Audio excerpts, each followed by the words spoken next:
All right, so Dee and I want to go through a question that comes up at the schools, whether guys have been in it for a long time or just getting into hardwood floors, is once they see both methods of T-bar and rolling, how do I choose? So, the T-bar is the thing that a lot of people are familiar with, especially if they've been in the business for a while. That's what they were probably taught on first. And we've got three different sizes, 12-inch, 18-inch, 24-inch. 24-inch really for commercial jobs, gymnasiums, really large layouts. And 18-inch, we use that a lot on gyms as well. A lot of guys use the 18-inch on residential. Personally, I find it a little too big and tend to like the 12-inch even just for residential, unless it's, again, a large job, a really big wide open layout.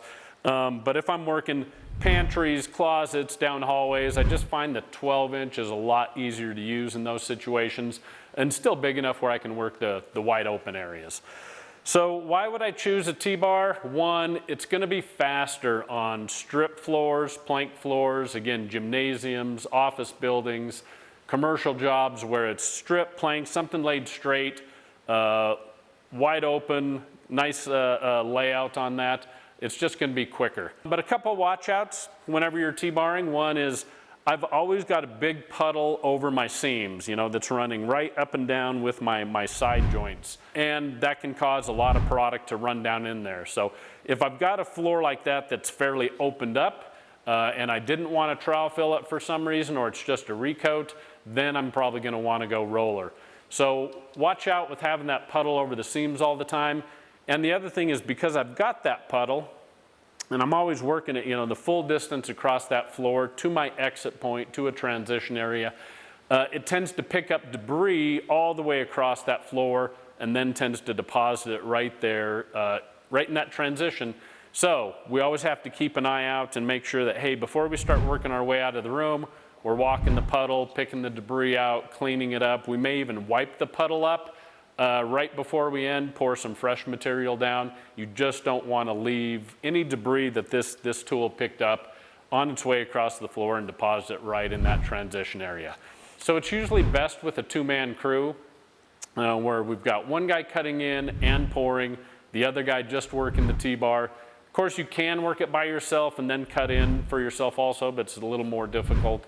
So that's kind of where we're going to use the T-bar. Strip, plank, gymnasiums, office buildings, straight lays that are wide open. Did I miss anything? No, I think you covered it all. All right, take us through the roller.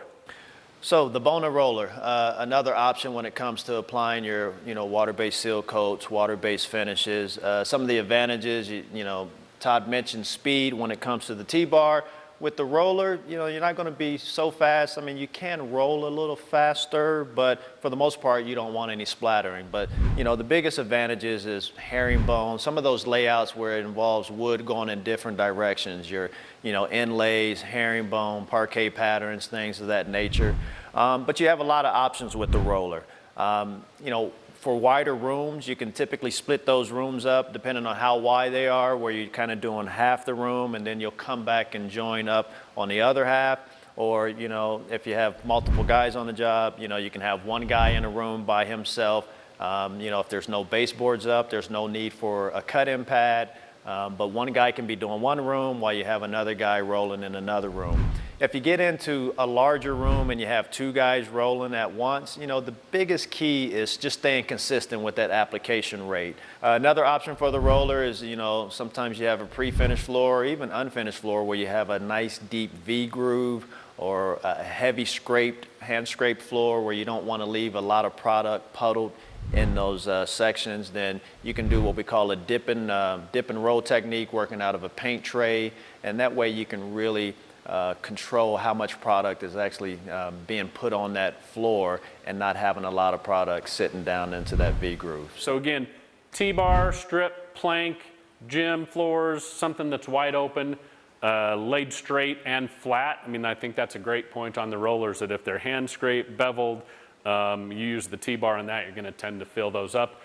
But there's so many advantages to the rollers. And tell us a little bit about, again, what guys experience when they come to the schools. I mean, we've been teaching the roller for about 20 years now. But Sure, yeah. So a lot of guys come and they know how to T-bar, because T-bar is probably one of the most common methods when it comes to using a water-based product.